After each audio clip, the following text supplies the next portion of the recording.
തിരുസഭ 97. All glory be to the Father, and to the Son, and to the Holy Spirit, as it was in the beginning, is now, and ever shall be, world without end. Amen. സ്നേഹമുള്ള സഹോദരി സഹോദരന്മാരെ, ഇന്ന് നിങ്ങൾ ഓരോരുത്തരുമായി പങ്കുവെക്കാൻ ആഗ്രഹിക്കുന്ന കർത്താവിൻ്റെ വചനം വിശുദ്ധ പൗലോസ്ലീഹ കൊറിന്തോസുകാർക്ക് എഴുതിയ 1-ാം ലേഖനത്തിൻ്റെ 14-ാമത്തെ അധ്യായത്തിൻ്റെ 33-ാമത്തെ തിരുലിഖിതമാണ്. എന്തെന്നാൽ ദൈവം കോലാഹലത്തിൻ്റെ ദൈവമല്ല, സമാധാനത്തിൻ്റെ ദൈവമാണ്. സ്നേഹമുള്ള സഹോദരി സഹോദരന്മാരെ, നമ്മൾ ഓരോരുത്തരും സമാധാനം അന്വേഷിക്കുന്നവരാണ്. ജീവിതത്തിൽ സമാധാനത്തോടുകൂടി ജീവിക്കാൻ ആഗ്രഹിക്കുന്നവരുമാണ്. സമാധാനം അന്വേഷിച്ച് ഇന്ന് മനുഷ്യൻ ഒരുപാട് തലങ്ങളിൽ പോകാറുണ്ട്. ഒരുപാട് സ്ഥലങ്ങളിൽ സമാധാനം അന്വേഷിച്ച് പോകാറുണ്ട്. പല വ്യക്തികളുടെ ഇടയിൽ, ചില ബന്ധങ്ങളുടെ ഇടയിൽ, ചില ഗ്രൂപ്പുകളിൽ ഒക്കെ സമാധാനം അന്വേഷിച്ച് നമ്മൾ പോകാറുണ്ട്. ചിലപ്പോൾ മനസ്സിന് ചില അസ്വസ്ഥതകളൊക്കെ കയറി കഴിയുമ്പോൾ ചില കൂട്ടുകെട്ടുകളിലൊക്കെ സമാധാനം തേടി പോകാറുണ്ട്.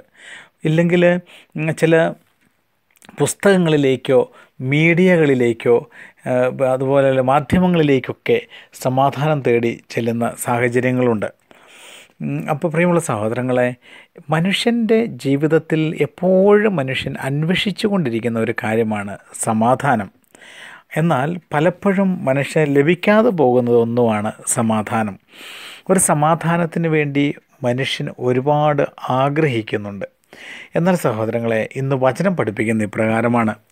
സമാധാനം എവിടെ നിന്ന് ലഭിക്കുമെന്ന് 1 കൊറിന്തോസിൻ്റെ 14-ാമത്തെ അധ്യായത്തിൻ്റെ 33 പഠിപ്പിക്കുന്നു.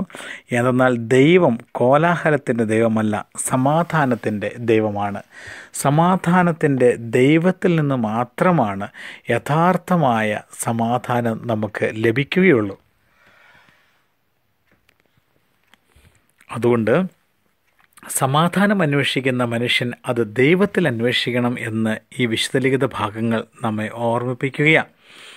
കർത്താവ് യേശുക്രിസ്തു തൻ്റെ പീഡാസഹനത്തിനും കുരിശുമരണത്തിന് ശേഷം ഉത്ഥാനം ചെയ്ത് പ്രത്യക്ഷപ്പെട്ടപ്പോഴെല്ലാം കർത്താവ് പ്രത്യക്ഷപ്പെട്ട സമയങ്ങളിലൊക്കെ നൽകിയ ആദ്യത്തെ സന്ദേശം നിങ്ങൾക്ക് സമാധാനം എന്നുള്ളതാണ്.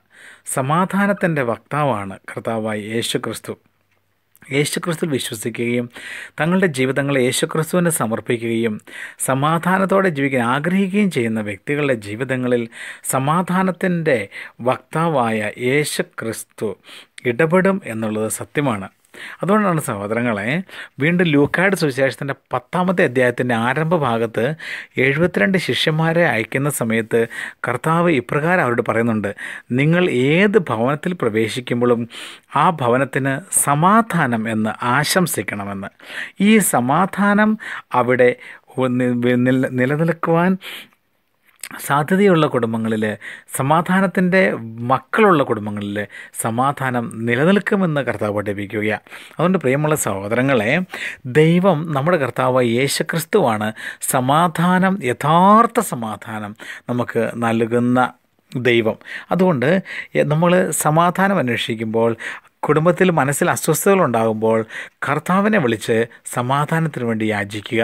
മറ്റേത് വ്യക്തിയുടെ പുറകെ പോയാലും, ഏത് സാഹചര്യങ്ങളുടെ പുറകെ പോയാലും, ഏതവസ്ഥയിലൂടെ കടന്നു പോയാലും സമാധാനം നമുക്ക് ലഭിക്കുകയില്ല.